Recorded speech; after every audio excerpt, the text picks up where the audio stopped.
Hello, ഞാൻ ഉണ്ണികൃഷ്ണനാണ്. ഞാൻ വീണ്ടും നമ്മുടെ കഴക്കൂട്ടത്തുള്ള നിപ്പോ ടൊയോട്ടയുടെ ഷോറൂമിൽ വന്നതാണ്. ഷോറൂമല്ല, സർവീസ് സെൻ്ററാണ്. വണ്ടിക്ക് ചെറിയ ചെറിയ അറ്റകുറ്റപ്പണികളൊക്കെ ഉണ്ടായിരുന്നു. അപ്പോൾ വണ്ടി അവിടെ സർവീസ് ചെയ്യുന്നുണ്ട്, നമുക്ക് കാണാനൊക്കെ പറ്റും. ഞാനവിടെ പ്രത്യേകം ശ്രദ്ധിച്ചൊരു കാര്യം, അവിടെ ഒരു മെനു ബോർഡുണ്ട്. നമ്മുടെ കഴിഞ്ഞ വീഡിയോയിൽ ഇവിടുത്തെ കുറച്ച് ഫുഡ് ഐറ്റംസൊക്കെ ഞാൻ ഇട്ടിട്ടുണ്ടായിരുന്നു. ഇത് ഏതെങ്കിലും ഒരു സർവീസ് സെൻ്റർ നിങ്ങൾ കണ്ടിട്ടുണ്ടോ? അപ്പോൾ അതിലൊരു സ്പെഷ്യൽ ഐറ്റം കൂടെ ഉണ്ടായിരുന്നു. സൂപ്പാണ്, വെജിറ്റബിൾ സൂപ്പായിരുന്നു കേട്ടോ. അപ്പോൾ ഞാൻ ജസ്റ്റ് ഒന്ന് ഓർഡർ ചെയ്തു. നല്ല ചൂട് സൂപ്പ് കേട്ടോ. അതിൻ്റെ കൂടെ എല്ലാ ഐറ്റംസും ഉണ്ട്. കുരുമുളക് പൊടിയുണ്ട്, ഉപ്പുണ്ട്, എല്ലാം നമുക്ക് യൂസ് ചെയ്യാം. അതെല്ലാം അവിടെ അറേഞ്ച്മെൻറ്റ് ചെയ്തിട്ടുണ്ട്.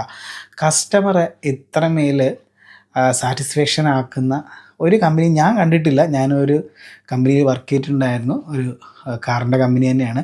അവിടെ പോലും ഇങ്ങനെ ഒരു ഇത് ഞാൻ കണ്ടിട്ടില്ലല്ലോ. അവിടെ നമ്മൾ കൊടുക്കുന്ന ചായ, കോഫി അങ്ങനെയുള്ള കാര്യങ്ങളാണ്. ഇവിടെ ഒരുപാട് ഐറ്റംസ് അവർ മെനു കാർഡ് വെച്ചാണ് കൊടുക്കുന്നത് കേട്ടോ. എനിക്ക് വളരെയധികം ഇഷ്ടപ്പെട്ടു. നല്ലൊരു സൂപ്പായിരുന്നു. നല്ല ചൂടോട് കൂടി ആ എ സിക്കകത്ത് നിന്ന് കുടിക്കാൻ. നിങ്ങൾക്ക് ഇതുപോലെ അനുഭവം ഉണ്ടായിട്ടുണ്ടെങ്കിൽ ജസ്റ്റ് വീഡിയോയുടെ താഴെ കമൻറ്റ് ചെയ്യാൻ മറക്കണ്ട കേട്ടോ.